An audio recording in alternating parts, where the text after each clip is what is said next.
Mga idol, may bakante pa dito na walang tanim. Pinanggalingan ito ng kamuting kahoy at umulan na. May punla ako na talong. Ito na, inilagay ko na. Yan,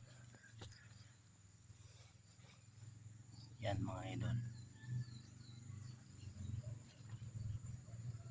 Kailangan ang layo ng talong mga idol, 1 meter,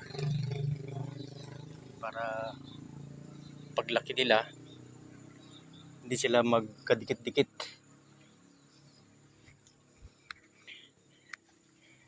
Sa banda rito mga idol, nilagyan ko naman ng sili. Yan, sili. Ang sili naman nasa kalahating metro lang ang layo. Yan.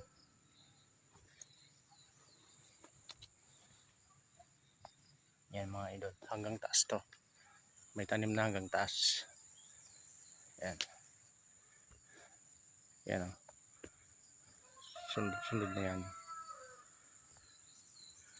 Mahirap makita kasi maliliit pa. Ito naman mga idol, papaya. Itatanim ko na rin.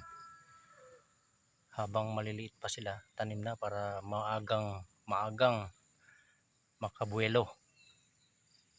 Pagkatapos niyan, sabayan natin ng abono. Ayan.